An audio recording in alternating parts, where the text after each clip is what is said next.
Hi mga kainday, good morning po sa inyong lahat. Ayan, kung kayo papipiliin, saan kayo dito sa dalawang ito?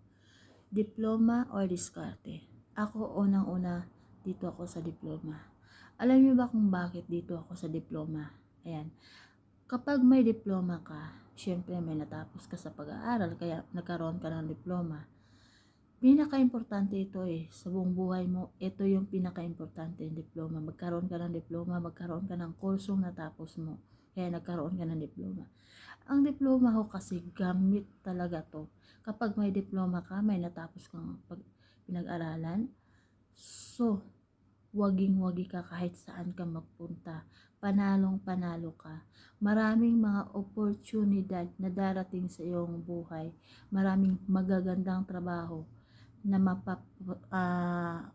mapapasukan nyo.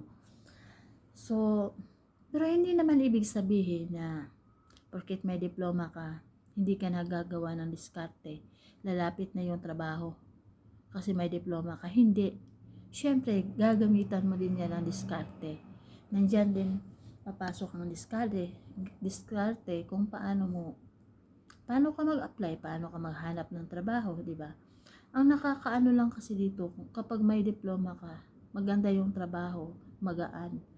Kumpara sa wala kang diploma, o syempre mapupunta ka na lang sa mabibigat na trabaho, di ba? Yung mga halimbawa, katulad ko, walang diploma, kaya napunta ako dito sa ibang bansa, nangangatulong, di ba? So syempre, kung i-compare natin, oo nga, nandun yung diskarte, nakapaghanap buhay ako, napunta ako dito. Pero iba pa rin yung may diploma 'di ba? Iba yung may diploma kaysa wala kang diploma. Syempre, yung ginagamit ko diskarte na lang. So mas maganda kasi yung diploma at saka diskarte magsasama. So may iba naman um, ano, may mga magulang na hindi kaya mapag-aral yung mga anak. So, yung mga anak na gusto makapagtapos ng aral, dumidiskarte sila. Diskarte yung ginagamit nila at utak. So, ang ginawa nila, nag-working student, maraming paraan. So, ang iba din, nagtatrabaho while nag-aaral. Yung iba, nagtitinda para lang makapagtapos ng pag-aaral. Maidagdag nila sa kanilang mga pangangailangan sa school, sa kanilang pag-aaral. So, di ba, diskarte yun.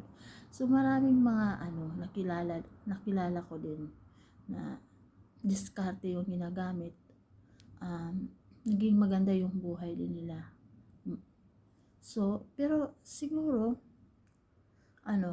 diskarte nga, siguro, doon din yung linya nila, siguro, na ibinigay ng Diyos sa kanila. Pero hindi lahat kasi na madadala mo sa diskarte. Kailangan mo ng diploma talaga. Diploma talaga ang pinaka-importante ngayon. Kita nyo, yung mga dumiskarte, kuminhawa, maganda yung buhay nila ngayon dahil sa diskarte. Pero kita nyo, yung mga anak nila, yung mga pamangkin nila, yung mga kamag-anak nila, pinagpaaral pa rin nila. So, ibig sabihin, mas importante ang diploma sa atin, di ba?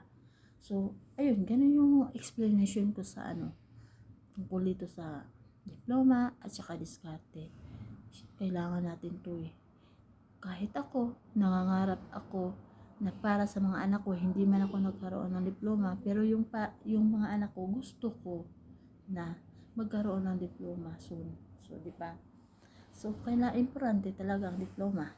Bye! Thank you for watching.